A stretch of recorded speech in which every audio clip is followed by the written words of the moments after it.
안녕하세요. 양지선한교회 김종태 목사입니다. 우리 다같이 찬양을 부르시면서 7월 셋째 주일 예배를 하나님께 드리겠습니다.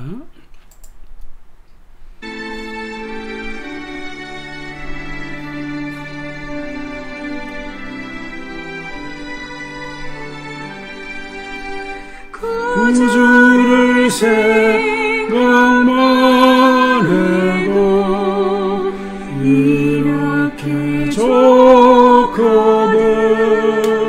주 얼굴 배울 때야 얼마나 좋으랴.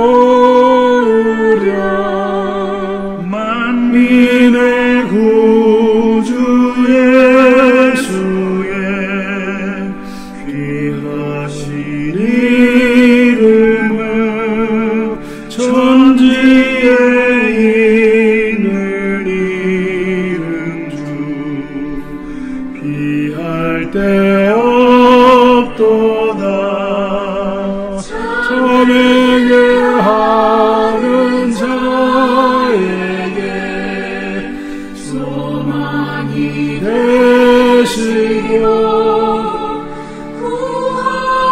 찾는 자에게 기쁨이 되신다. 예수의 넓은 사랑을 어찌나 말하랴. 주 사랑 받은 사람만 그 사랑 알고나. 사랑의 구주 예수야 내 기쁨 되시고 이제로부터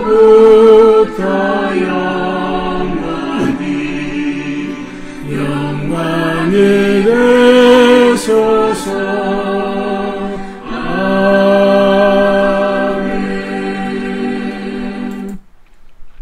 우리 잠시 한 1분 정도 예배를 위해서 선교사님 또 나라와 민족 여러분의 가족과 교우들 위해서 잠시 한번 기도하겠습니다. 하나님 아버지 감사합니다. 시간 주의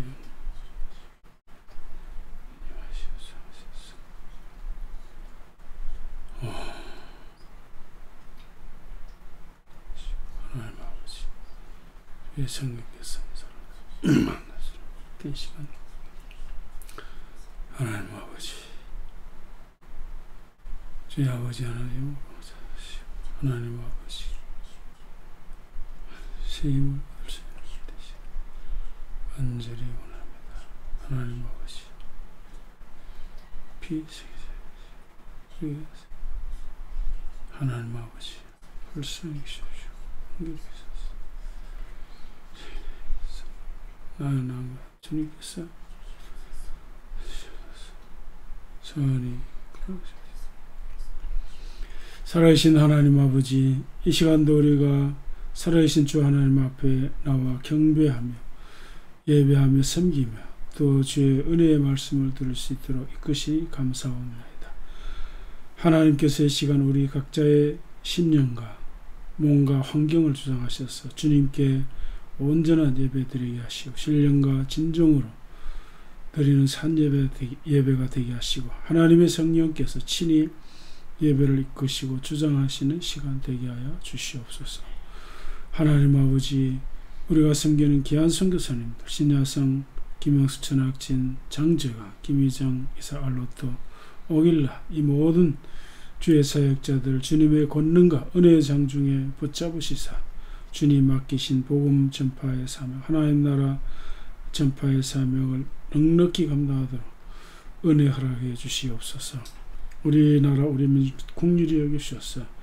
여야 지도자들, 국무위원들, 대통령, 모든 나라의 위정자들, 저들의 마음을 주 하나님께서 다스려주셔서 진실하고 정직하게 나라와 백성을 섬기도록 도와주시옵소서. 그래서 슬기로운 우리 민족들, 지도자들 되게 하여 주시옵소서. 지금 우리나라에 많은 영역에서 갈등과 대립이 있습니다. 주님께서 다스려서 조화롭게 나라가 변화 발전하도록 도와주시옵소서. 오늘도 우리 사랑하는 교우들, 가족들 어디에 있든지 주님 앞에 온전한 예배 드리게 하시고 주의 성령께서 함께 하시는 복된 예배 되게 하여 주시옵소서. 감사하며 예수님의 이름으로 기도하옵나이다. 아멘.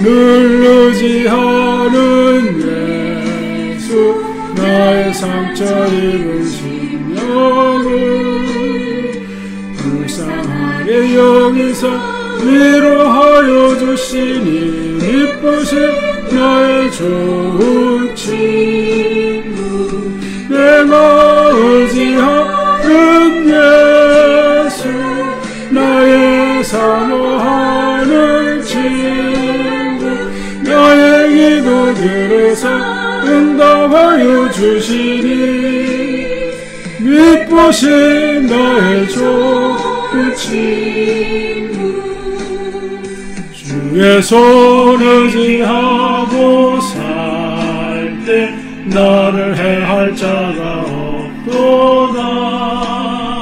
주님 나의 마음을 크게 위로하시니 이쁘신 나의 좋은 친구, 내가 의지하는 예수, 나의 사모하는 친구, 나의 기도 들어서 응답하여 주시니 이쁘신 나의 좋은 친구, 내가 요단강 건너가며 마음이 두려워서 갈 때도 주가 인도하시니 어찌 두려워하랴.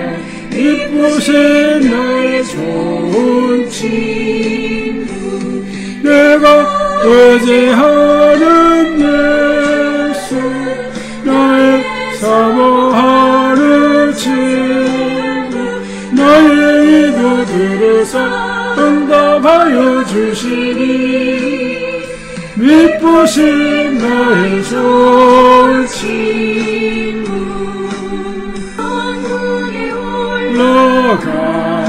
올라가서 모든 성도들과 함께 우리들을 구하신 주를 찬양하리라. 이쁘신 나의 좋은 친구, 내가 의지하는 예수, 나의 사모하는 친구, 나의 기도 들어서 응답하여 주시니 이쁘신 나의 좋은 친구.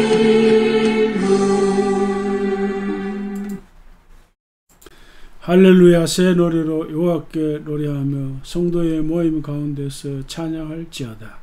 이스라엘은 자유를 지으신 이로 말미암아 즐거워하며 시온의 주민은 그들의 왕으로 말미암아 즐거워할지어다. 춤추며 그의 이름을 찬양하며 소고와 수금으로 그를 찬양할지어다. 여호와께서는 자기 백성을 기뻐하시며 겸손한 자를 구원으로 아름답게 하심이로다.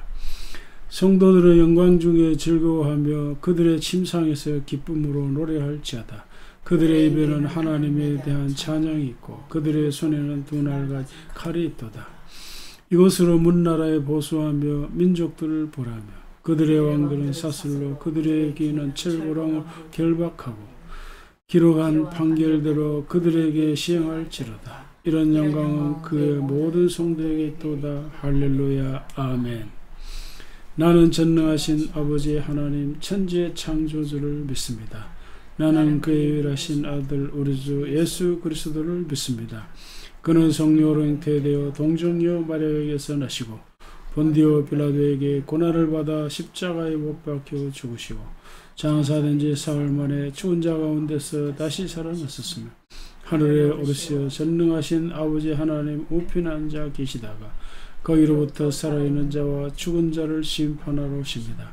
나는 성령을 믿으며 거룩한 공교회와 성도의 교제와 죄를 용서받는 것과 몸의 부활과 영생을 믿습니다.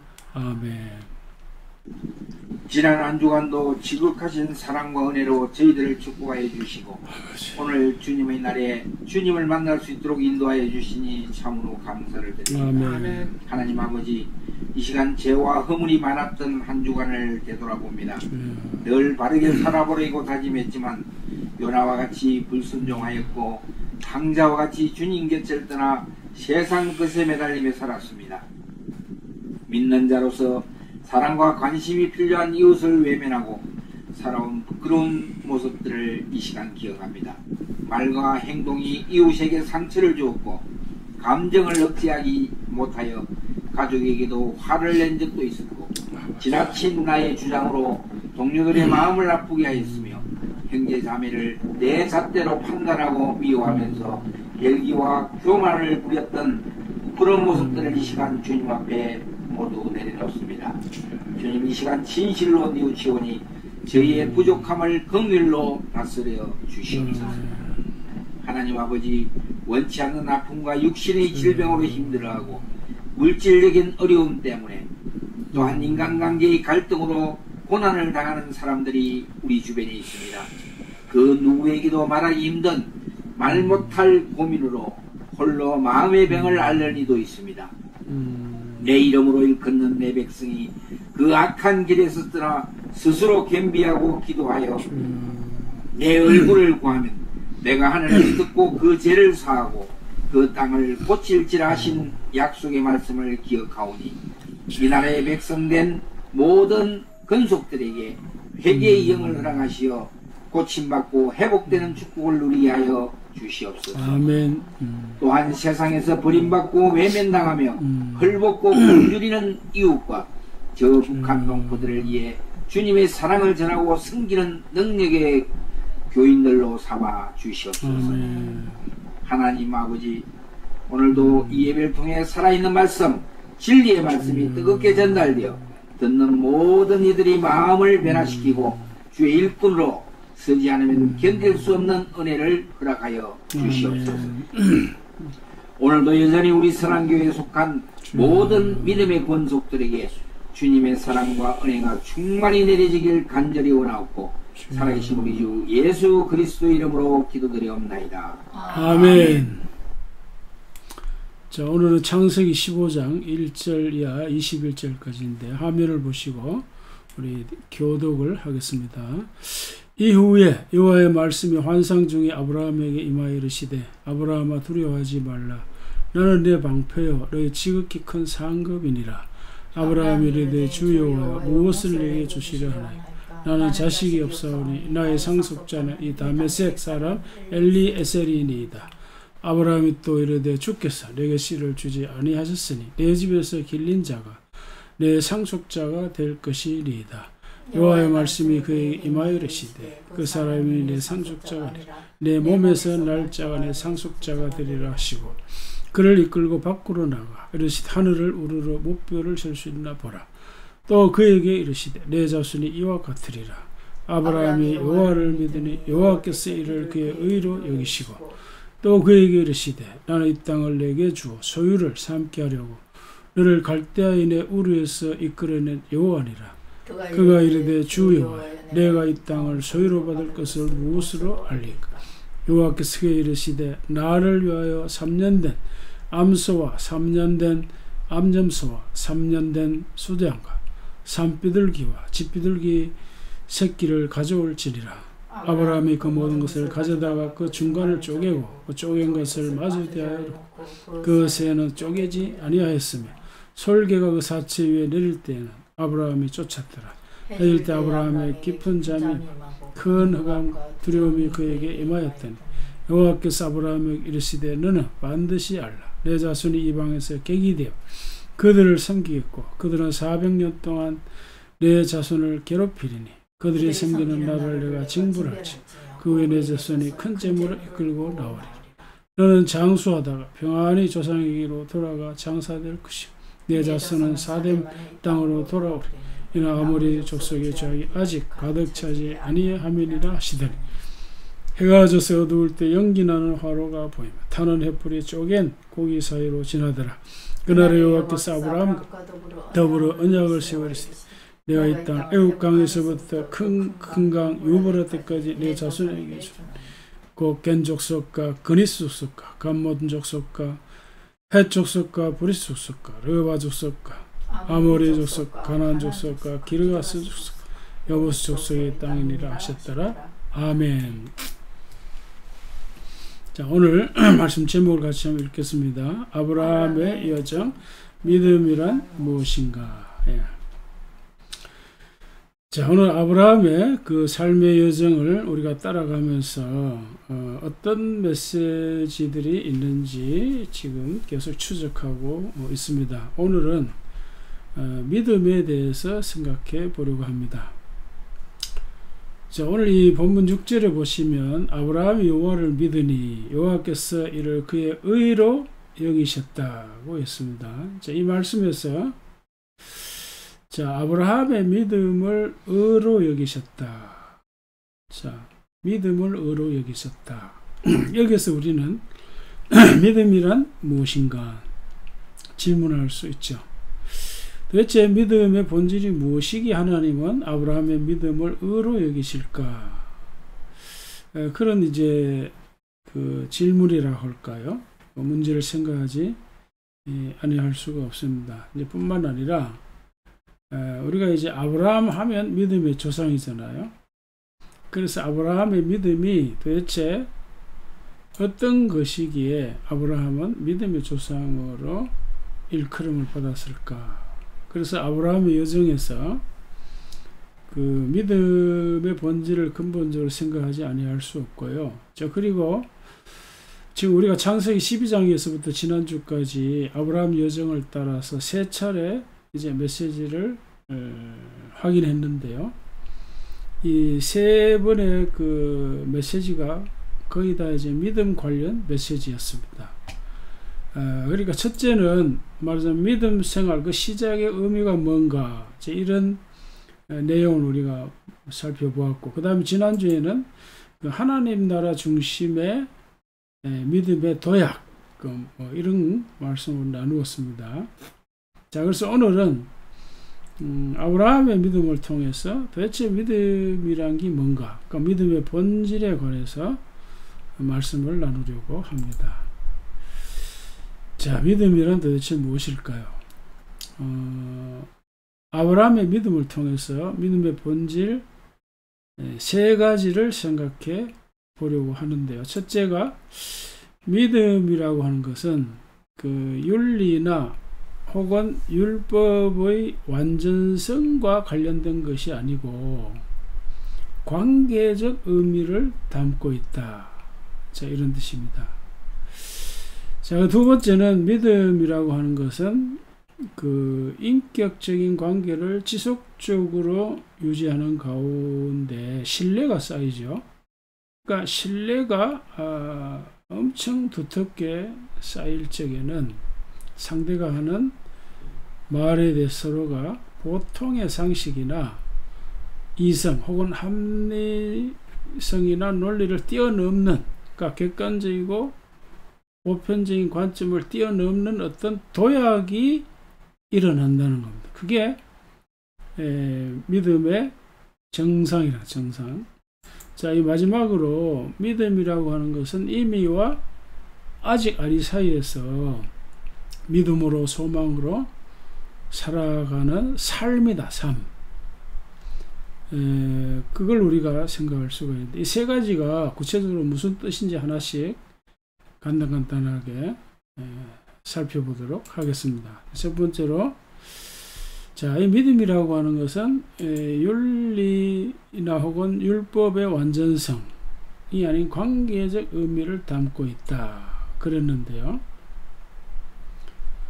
자, 그러니까 믿음이라고 하는 것은 본질적으로 인격적인 관계를 기반으로 그걸 바탕으로 하고 있지, 뭐 그 사람이 윤리적으로 흠결이 없거나 율법에 따라서 완전하게 살았다, 뭐 이런 차원의 의가 아니라는 거예요. 믿음이라는 게 아니라는 거예요. 자, 6절에 오늘 이제 본문 6절에 보면 아브라함이 여호와를 믿으니 여호와께서 이것을 그 의로 여겼다. 의로. 그러니까 의라고 하는 것이 쉽게 말하면 윤리나 율법의 어떤 의미를 담고 있는 것이 아니라 관계적 의미가 있다든지 이런 뜻이거든요. 그러니까 의라고 하는 것을 이제 원어로 보면 이 체다카, 그러니까 정의나 의로움, 칭의 뭐 이런 뜻인데요. 그러니까 윤리적으로 완전하거나 율법적으로 흠이 없다, 이제 이런 의미가 아니라는 거죠. 기본적으로. 그래서 이 말이 나오게 된 그 오늘 본문이죠. 오늘 보면 성경에서 맨 처음으로 이제 이 말이 나왔는데, 이 창세기 15장의 문맥에서 보더라도 아브라함이 무슨 이제 윤리적으로 선을 행했다거나 혹은 율법을 100% 잘 준수했다, 이제 그렇기 때문에 하나님이 아브라함 믿음을 보고 의다, 의뢰 여기셨다, 이렇게 언급한 것이 아니잖아요. 그런 이야기가 전혀 없어요. 그 이전에도 이런 이야기가 없습니다. 그러니까 단순히 아브라함이 하나님을 믿었다는 거예요. 믿었어요. 여호와를 믿었다는 사실, 그거 하나밖에 없어요. 그걸 보고 하나님은 그 의로 여기셨다 했기 때문에 여기에 윤리적 혹은 율법적 의미가 전혀 없다는 거예요. 다시 말하면 하나님께서 아브라함에게 내가 너의 후손을 하늘에 별처럼 많게 하시겠다. 그러니까 아브라함은 그 말을, 그 약속을 그냥 액면 그대로 믿은 거예요. 그런 믿음을 보고 하나님은 의로 여기셨다라고 하신 거죠. 그러니까 아브라함은 하나님의 이 약속이나 말씀을 액면 그대로 그냥 100% 믿은 거예요. 그러니까 상대의 말을 100% 믿는다는 것은 이 신뢰 관계가 매우 두텁다는 거죠. 그죠? 어느 누구도 그 관계를 갈라놓을 수가 없는 굉장히 신뢰가 깊은 그런 관계라는 것이죠. 그러니까 여기에서 이 의라는 말이 나왔어요. 그래서 여기 윤리적 의미, 율법적 의미가 없는 거예요. 이 관계적 의미, 관계 용어입니다. 그래서 이 신학자들도 최근에 사실은 이 의라는 개념을 이게 윤리나 윤리 도덕이나 율법적 의미가 있는 게 아니라 이 관계 의미구나, 이렇게 최근에 신학자들이 해석을 했는데, 대표적인 신학자가 김세윤 신학자입니다. 김세윤 박사. 자, 그래서 이제 이런 의를 하나님께서 아브라함 믿음을 보고 의로 여기셨다라고 할 적에 이거는 관계적 의미이다. 이걸 우리가 꼭 기억하는 게 좋고요. 자, 그런데 이제 놀라운 것은 챗GPT도 이 사실을 알고 있는 거, 알고 전해주는 거예요. 제가 이제 이렇게 질문을 했습니다. 자, 하나님께서 아브라함 믿음을 의로 여기셨을 때 그 의는 무엇인가요? 원래 그 히브리어 원어와 성경신학 맥락에서 설명해 달라고 하니까 이렇게 했어요. 특히 창세기 15장 6절의 맥락의 성경에 나오는 의의 개념 풍부하고 다면적인 주제입니다. 15장 6절에서 아브라함이 여호와를 믿으니 여호와께서 이를 그의 의로 여기시고 라고 기록되어 있습니다. 여기에 사용된 의에 대한 히브리 단어 체덱, 그렇죠? 자, 기본적으로 이 단어는 표준 뭐 이런 뜻입니다. 뭐 이렇게 해놓고 그 다음에 이렇게 설명했어요. 하나님께서 아브라함의 믿음을 의로 여기셨다는 것은 아브라함의 믿음이 그를 하나님의 목적과 약속에 올바로 맞추었다. 여기서 의는 도덕적 완전성이나 죄 부재에 가는 것이 아니라는 점에 유의하는 것이 중요하다. 그러니까 흠결이 없다 뭐 이런 뜻이 아니라는 거예요. 죄가 뭐 조금 더 없다 뭐 그런 뜻이 아니라는 거예요. 의라고 하는 것. 대신 믿음을 통해 확립되고 유지되는 하나님과의 올바른 관계에 관한 이야기다 그랬어요. 그래서 이걸 성경신학 관점에서 보면 이제 바울의 가르침 있죠. 믿음으로 의인이 된다. 이거하고 다 연결해서 채집이 설명을 합니다. 자, 그래서 이와 같이 아브라함의 의는 궁극적으로는 예수 그리스도를 믿음으로 말미암아 오는 의를 가리킨다 이렇게 했고요. 그러므로 하나님께서 아브라함의 믿음을 의로 여기셨을 때 그것은 율법의 준수나 도덕적 완전성에 근거한 것이 아니다. 믿음과 신뢰에 입각한 하나님과의 올바른 관계를 가리킨 것이고, 이 믿음에 기초한 관계는 하나님께서 그분의 백성과 맺으신 언약 관계의 중심에 놓여 있다. 그래서 설명을 아주 기가 막히게 잘했습니다. 여러분, 이게 이 수준이 말이죠. 상당한 수준이죠. 상당한 수준이에요. 자, 그래서 이제 믿음, 제가 정리하고자 하는 첫 번째 믿음의 본질, 그 믿음의 의미는 이렇게 정리할 수 있습니다. 그러니까 윤리나 율법적 차원에서 말하는 게 아니고 우리 행동이나 선행에 근거한 것이 아니다. 그러니까 하나님의 약속을 액면 그대로 신뢰하고 받아들이는 것을 바탕으로 하는 올바른 관계, 그게 의. 그러니까 믿는 것, 신뢰하는 것, 이런 말이죠. 자, 그래서 궁극적으로 예수 그리스도를 통해 주어진 하나님의 은혜를 그대로 받아들임으로 맺어지는 올바른 관계를, 상호 신뢰 관계에서 바른 관계가 시작이 되고 유지되는 것, 이렇게 우리가 정리할 수 있습니다. 그 다음에 두 번째로 믿음이라고 하는 것, 지속적으로 상호 인격적인 신뢰 관계를 유지할 적에 생겨나는 도약이다. 도약. 이거는 이제 지난주에도 좀 설명드렸습니다. 도약은 이제 비약이죠. 비약이라고 하는 거는 어떤 특수한 상황에서 기존의 상식이나 이성, 논리, 합리성, 보편성을 무시하는 게 아니고 그걸 초월을 할 수 있는 걸 말하는, 초월한다. 그러니까 이제 예를 들면 이런 겁니다. 아브라함의 경우 이제 하나님의 이 부름을 받아서 갈대아우르를 떠났잖아요.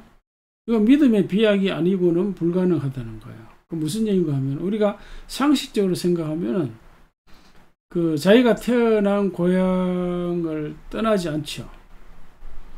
물론 이제 우리가 산업화 이후에는 사람들이 정든 고향을 떠나는 일이 다반사로 일어나죠. 그래서 도시로 도시화가 이루어졌잖아요.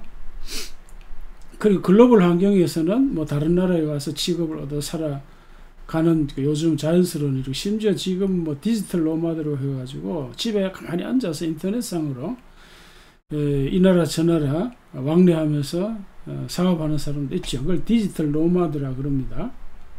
국경을 초월해. 그러나 이제 아브라함 시대는 지금부터 4,000년 전이란 말이에요. 그 4,000년 전에 자기가 살던 정든 고향을 떠난다, 타향에 가서 산다, 이거는 상식적으로 좀 생각하기 어려운 거죠. 물론 이제 아브라함은 직업이 유목민이기 때문에 뭐 이리저리 장소를 이동하기는 하지만, 그러나 완전히 이제 나라를 이제 완전히 떠난다는 건 쉬운 일이 아니죠.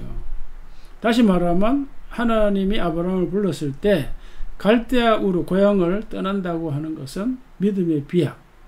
그러니까 평소 상식적으로 생각하던 그런 삶을 넘어서는, 그러니까 상식과 이성과 논리나 합리성 이런 걸 넘어서는 믿음이 아니고는 불가능하다, 이런 얘기입니다. 이게요. 자, 그리고 이제 지난주에도 생각했죠.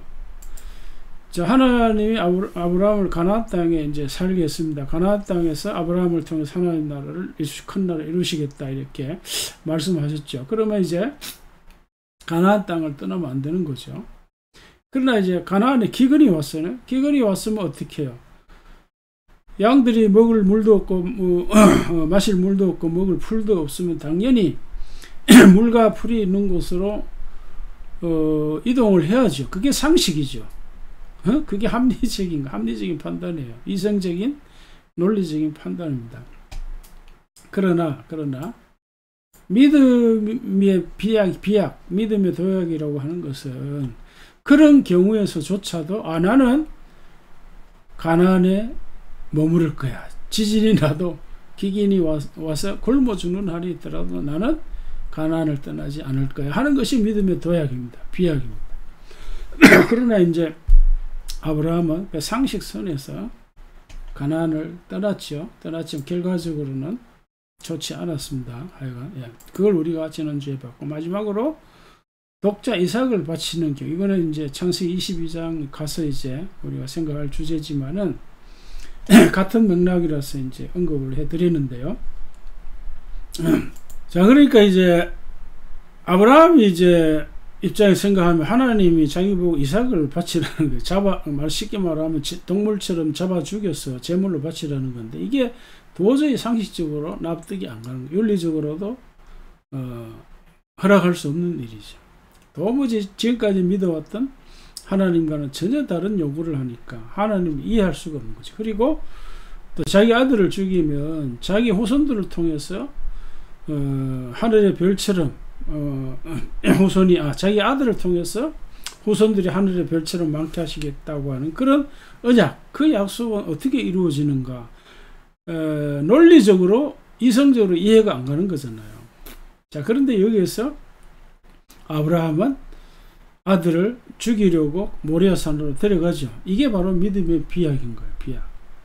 그러니까 믿음의 비약, 도약이라고 하는 건 우리의 상식과 이성과 논리를 경우에 따라서 초월하는 거예요. 그거는 이제 개인적인 믿음이기 때문에 이걸 일반화할 수 없는 거예요. 누구나 다 그렇게 해야 된다는 게 아니라 평상시에는 다 우리가 상식적으로 살아야 되고 이성적으로 살아야 되고 합리적으로 보편적인 진리를 따라 살아야 되죠. 근데 이거는 아주 특수한 경우라면 특수한 경우.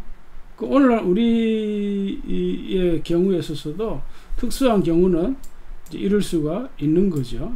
그러나 우리가 분별을 잘 해야 됩니다. 그러나 이제 하나님과 그래서 우리의 어떤 경우 간혹 말이지 자기의 어떤 그 생활을 합리화하기 위해서 아무 때나 이제 아브라함의 믿음의 도약을 끌어당겨서 자기의 비상식적이고 비윤리적인 행동을 합리화하는 것은 안 되겠죠. 안 되겠고, 정말 그 자기와 하나님과의 진실하고 특수한 상황에서는 아브라함처럼 믿음의 도약이 일어날 수도 있다 하는 걸 우리가 기억하면 좋겠습니다. 그래서 이런 점에서 믿음은 지극히 개인적이고 지극히 주관적인 성격이 있다는 것도 같이 기억하는 것이 좋겠습니다. 자, 마지막으로 믿음이란 이미와 아직 아니 사이에서 믿음, 소망, 사랑으로 살아가는 삶이다. 이렇게 정리했습니다. 제가 하나님 나라를 전할 때 수없이 많이 언급한 이제 이야기인데요. 그러니까 예수님이 하나님의 아들로서 혹은 하나님 나라의 왕으로 이 땅에 오셨죠.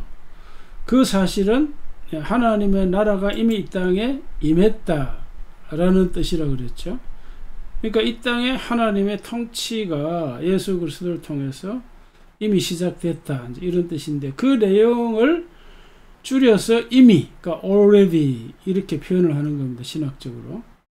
이거는 이제 예수님의 초림과 관련된 것이죠. 그러나 완성적인 하나님의 나라는 아직 오지 않았어요. 그걸 이제 영어로 not yet 이렇게 이제 대표적인 언어로 이제 표현을 하는 겁니다.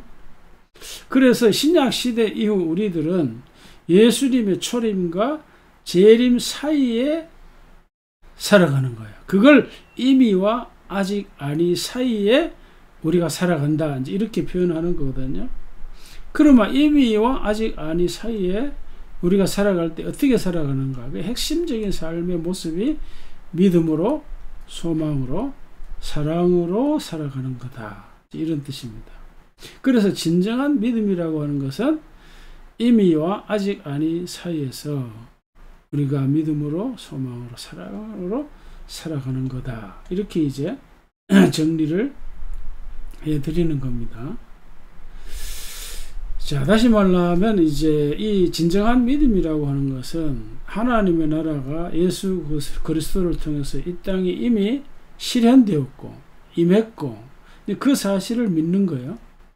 그러나 완성적인 하나님의 나라는 아직 임하지 않았다. 그러니까 소망하는 거죠. 그 완성적인 하나님 나라를 소망하는 거예요. 그러니까 이미 하나님 나라가 이 땅에 임했다는 걸 믿고 그러나 완성적인 하나님 나라 아직 임하지 않아서 소망, 그 하나님 나라를 소망하면서 사랑으로 살아가는 거다. 이런 거예요. 근데 이런 원리가 아브라함의 삶에도 있다. 이런 이야기입니다. 그래서 놀라운 것은 제가 이렇게 해석하는 것만이 아니라 챗GPT도 이 사실을 인식하고 우리한테 상기한다는 거예요. 상기. 자, 그래서 제가 이제 챗GPT에 이런 질문을 했어요. 자, 오늘 본문을 바탕으로 성도들에게 설교를 한다면 가장 좋은 주제가 무엇일까? 10가지를 말해줘 그랬어요. 그랬더니 이렇게 말합니다. 하나님의 약속의 능력. 그러니까 이 말은 뭔가 하면 이제 그 아브라함의 후손과 이 가나안 땅에 대해서 하나님이 하신 약속 있죠. 그 약속에 초점을 맞추는데 하나님과 그 약속을 성취하시는 능력이 있는데 그거에 다른 말로 하면 하나님의 신실하심이라 약속에 신실하신 하나님. 그런 내용으로 이제 설교를 할 수 있다니. 그 다음에 이제 믿음의 본질. 그래서 여기에서 제가 오늘 설교 주제를 이제 힌트를 잡았고, 그 다음에 언약과 헌신, 뭐 하나님의 보증으로 두려움에 맞서기. 그러니까 이제 오늘 본문 초대에 보면 아브라함이 두려워하잖아요, 그죠? 이제 그런 배경을 하고, 그 다음에 하나님의 시간이 있습니다. 그 하나의 약속이 이런 거. 그 다음에 6번째 미래를 보시는 하나님, 그렇죠? 희생과 언약, 하나님의 공의. 그 9번째 보면 이미 그러나 아직의 살기. 이게 바로 그거예요. 그러니까 이 챗GPT가 상당한 수준에서 우리에게 말을 하는 겁니다. 우리에게.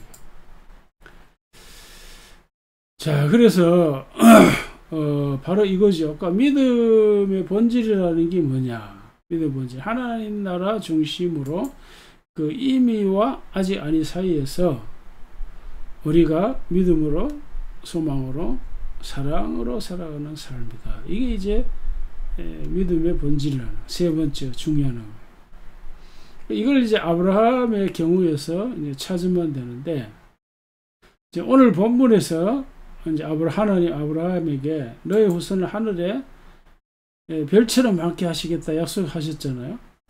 그걸 그냥 아브라함이 액면 그대로 믿었습니다. 그러니까 액면 그대로 믿었다고 할 적에 그러니까 하나님이 그걸 의로 여기셨다고 했는데, 근데 하늘의 별처럼 이거는 미래의 일이잖아요. 그러니까 미래의 일 아직 일어나지 않습니다. 그러나 그대로 믿었기 때문에 그 현실로 받아들이는 거예요. 이것이 바로 그 믿음의 도약, 믿음의 비약. 자, 그래서 아브라함의 삶의 여정에서 보면 이미와 아직 아니 사이의 삶이 계속 반복 지속되고 있다 하는 것이죠. 자, 그런데 이미와 아직 아니 사이에 이 긴장, 쫄깃쫄깃한 이 긴장이 있는데요.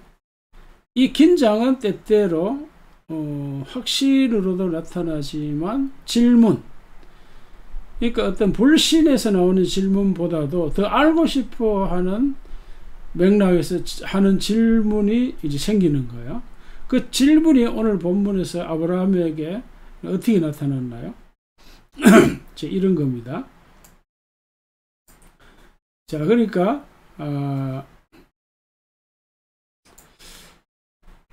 오늘 이제 그 본문에서 아브라함이 그 하나님께 한 질문은 이제 그 이건데, 첫 번째 이제 너의 후손이 그 하늘의 별처럼 많게 하시겠다 할 적에는 아브라함이 그냥 100% 믿어서 아멘으로 응답했습니다. 액면 그대로 믿었어요. 근데 그 다음 하나님 얘기하신다. 이 땅을 너와 너의 후손에게 주겠다 약속을 했죠. 그때는 아브라함이, 이것도 사실 다에게 그 연관되는 거잖아요. 땅과 이제 자손이 하나의 나라에 있어서 백성, 그 영토, 다 이제 연관되는 이야기인데, 그러니까 땅을 준다고 할 적에는 아멘 이렇게 하지 않고 어떻게 했어요? 질문을 했어요. 질문. 어떤 질문을 했습니까? 그걸 무엇으로 알지요? 이렇게 질문을 했어요.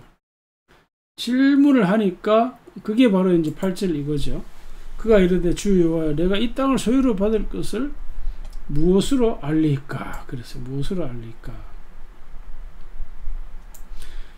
자, 그러니까 하나님이 아브라함 보고 이러이러한 짐승을 준비하라 그랬죠. 그건 다른 말로 하면 내가 언약 의식을 향할 테니까 관련된 여러 이제 짐승을 준비하라 이런 얘기잖아요.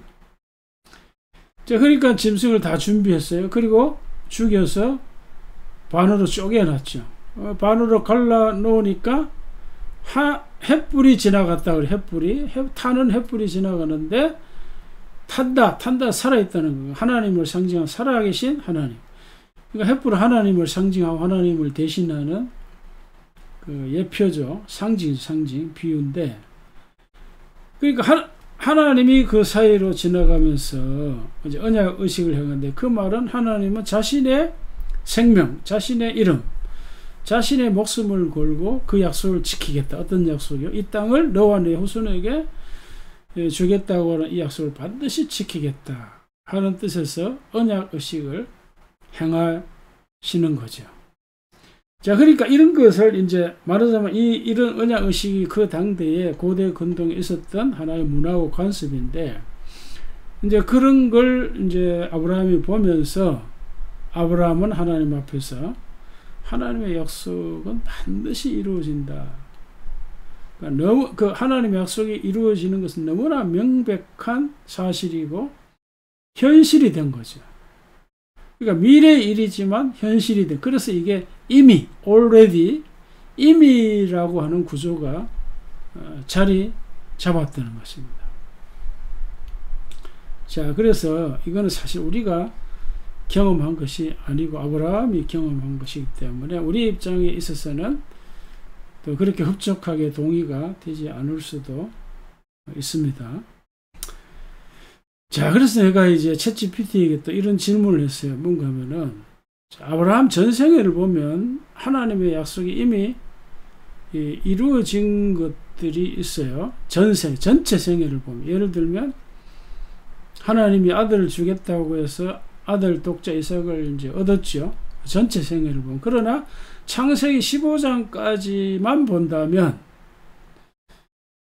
그 아브라함에게는 아직 그 자녀가 없잖아요. 자, 그런데도 하나님은 뭐죠?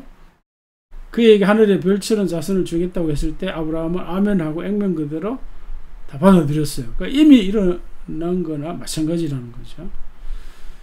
자, 그래서 내가 아직 자녀가 없어요. 없는 상황에서 보면 현실적으로 그 하나님의 약속이 이루어지지 않았기 때문에 이미라고 하는 걸 말할 수 있느냐, 말할 수 없지 않느냐, 이런 질문을 했어요. 그런데 너는 이미의 삶을 언급했다. 그 이유를 설명해줘. 그랬어요.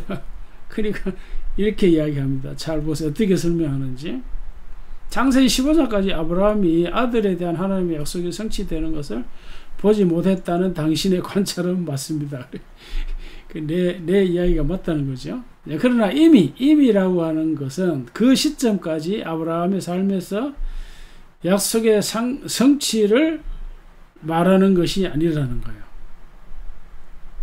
무슨 말인가 계속 한번 들어보세요. 하나님의 신실하심과 하나님의 언약의 본질로 하나님의 약속의 확실성을 가리키는 뜻에서 이미지. 그러니까 하나님의 약속 반드시 실현된다. 하나님의 약속은 확실하다. 이제 그런 차원에서 이미지 실제로 이루어지냐 안 이루어지냐가 상관이 없다는 거죠.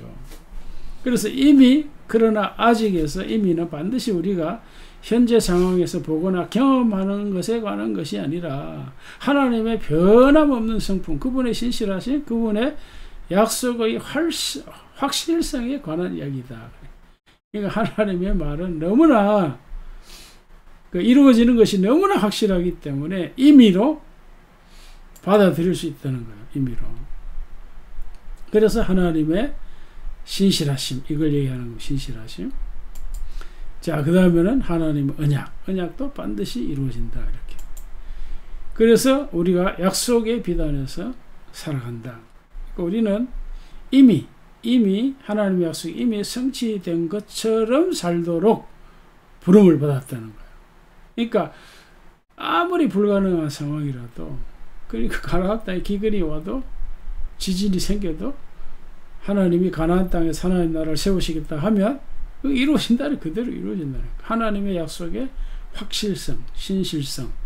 그러니까 실제로 이루어지냐 이루어지지 않느냐 그게 상관없이 하나님의 말씀, 하나님의 약속은 너무나 확실하기 때문에 그걸 임의로 받아들인다는 의미로. 자, 여러분 어때요? 이제 그래 따라서 이미 그러나 아직에서 이미는 항상 하나님의 약속의 물리적 현재적 성취에 관한 것은 아닙니다. 그것은 또 하나님의 신실하심과 그분의 약속의 확실성에 비추어 살아가는 영적 실제에 관한 거다. 자, 제가 이걸 이제 이런 설명을 보고 이놈이 내 믿음보다 더 낫네. 자, 이런 생각을 잠시 가지기도 했습니다. 예, 그렇다고 해서 챗GPT가 인격을 가진 존재가 아니고 어디까지나 기계니까 우리처럼 믿음을 가진 건 아니죠.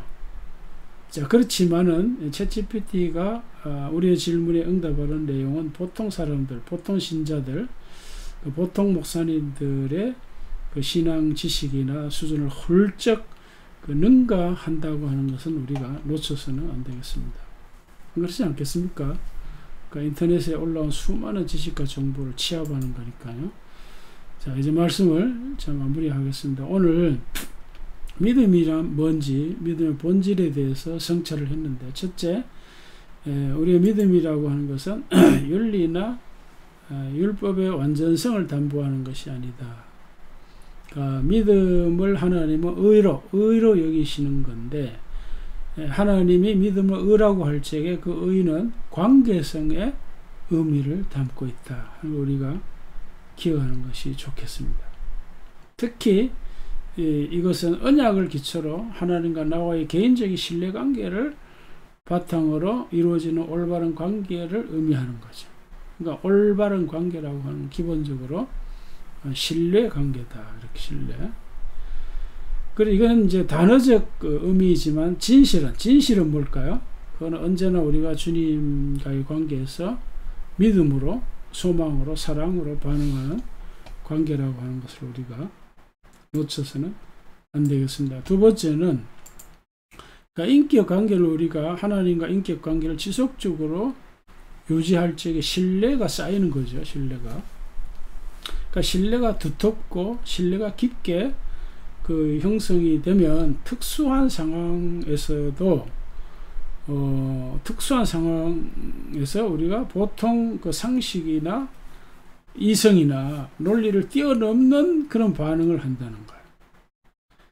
때에 따라서 저 사람이 좀 미쳤네, 광신도네 이러한 이제 비판을 받을 정도로 일상적이고 객관적이고 합리 보편적인 그런 수준을 넘어선다는 거예요. 이게 이제 믿음의 정상이죠. 믿음의 정상. 그러나 이제 이런 거는 언제나 늘 그러는 건 아니죠. 그러니까 일상에서는 보통 우리가 상식적으로 살고 합리적으로 살아야 되는 거죠. 자, 마지막으로 중요한 건 믿음이라고 하는 건 이미와 아직 아니 사이에서 우리가 믿음으로, 소망으로, 사랑으로 살아가는 삶이다. 그렇죠? 야고보서 기자도 말했죠. 행함이 없는 믿음은 죽은 믿음이다. 그러니까 이제 믿음이라고 하는 반드시 삶으로 연결돼 있어야 한다는 것이죠. 자, 특히 이제 하나님의 궁극적인 약속은 비록 먼 미래에서 이루어지고 아직 나에게는 일어나지 않은 일이라 할지라도 그러나 그것을 사실로 현실로 받아들이는 믿음. 그래서 이미와 아직 아니 사이의 긴장 속에서 우리가 소망 중에 살고 사랑으로 살아야 한다는 것입니다. 이와 같은 참 믿음의 모습이 저와 여러분들에게 언제나 풍성하게 유지될 수 있기를 주님의 이름으로 축복합니다. 아멘. 하나님 아버지, 하나님의 은혜와 사랑을 인하여 참으로 감사합니다. 우리가 평생 믿음 생활을 해왔지만 믿음이 무엇인지, 믿음의 본질이 무엇인지 생각하지 못하고 믿음 생활을 해온 것도 사실일지도 모르겠습니다. 하나님 아버지, 우리가 언제나 참 믿음 생활을 하려고 할 적에 믿음의 본질을 붙잡게 하여 주시옵시고 믿음의 삶에서 이탈하지 않도록 하나 믿음의 궤도에서 살아갈 수 있는 저희들 되게 하여 주시옵소서. 오직 의인은 믿음으로 말미암아 살리라고 하셨습니다. 하나님 우리의 믿음 생활이 공허하지 않게 하시고 우리의 삶과 밀접하게 연관이 될 뿐 아니라 하나님과의 지속적인 신뢰 관계에서 믿음이 두텁게 깊이 있게 유지되도록 은혜 베풀어 주시옵소서. 이미와 아직 아니 사이에서 언제나 우리가 믿음과 소망과 사랑으로 살아내는 삶이 되게 하여 주시옵소서. 감사하며 예수님의 이름으로 기도하옵나이다. 아멘. 주께 드리네, 주께 드리네, 사랑하는 구주 앞에 모두 드리네. 하나님 아버지, 오늘도 예배 중에 귀한 예물을 주님께 드립니다. 우리가 일주일 동안 혹은 한 달 동안 땀 흘려 일하면서 얻은 귀한 열매, 예물을 주님께 기쁨으로 감사함으로 드립니다. 주 하나님의 예물을 기쁘게 받으시고 주 하나님의 이름과 복음과 하나님 나라를 위해 아름답게 풍성하게 쓰이는 예물이 되게 하여 주시옵소서. 우리 성도들의 믿음의 손길을 축복하여 주시옵소서. 건강의 복을 주시고 주님 주신 물질을 지혜롭게 관리할 수 있는 은혜를 허락하여 주시옵소서. 하시는 이 사업과 직장도 생활을 축복하셔서 갈수록 더욱 사업이 번창하게 하시고 직장 생활의 기쁨과 보람이 넘치도록 은혜 내려 주시옵소서. 우리의 자녀들도 건강하고 믿음 안에서 지혜롭게 잘 자라나도록 은혜 허락하여 주시옵소서. 감사하며 예수님의 이름으로 기도하옵나이다. 아멘. 하늘에 계신 아버지 이름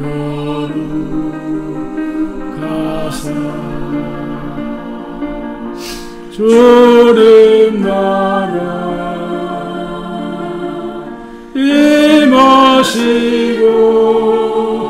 뜻이 이루어지이다.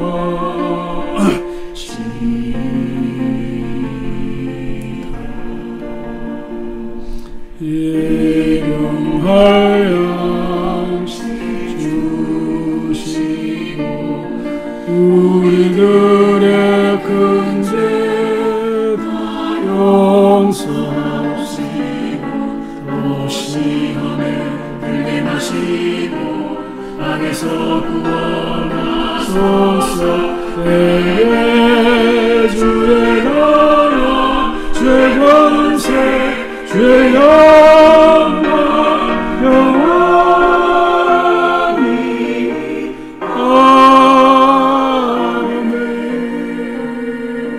아멘. 이제는 예수 그리스도의 은혜와 하나님 아버지의 영원하신 사랑과 성령님의 감화 감동 충만하심이 모든 삶의 자리에서 언제나 믿음으로 소망으로 사랑으로 살아가기를 원하는 주의 모든 성도들이 이제로부터 영원히 함께 하시옵기를 주님의 이름으로 축원하옵나이다. 아멘. 걸음 한 걸음 주 예수와 함께 날마다 우리 걸어가리. 아멘. 자, 오늘도 여러분 주 안에서 복된 주일 보내시기를 주의 이름으로 축복합니다. 아멘. 안녕히 계십시오.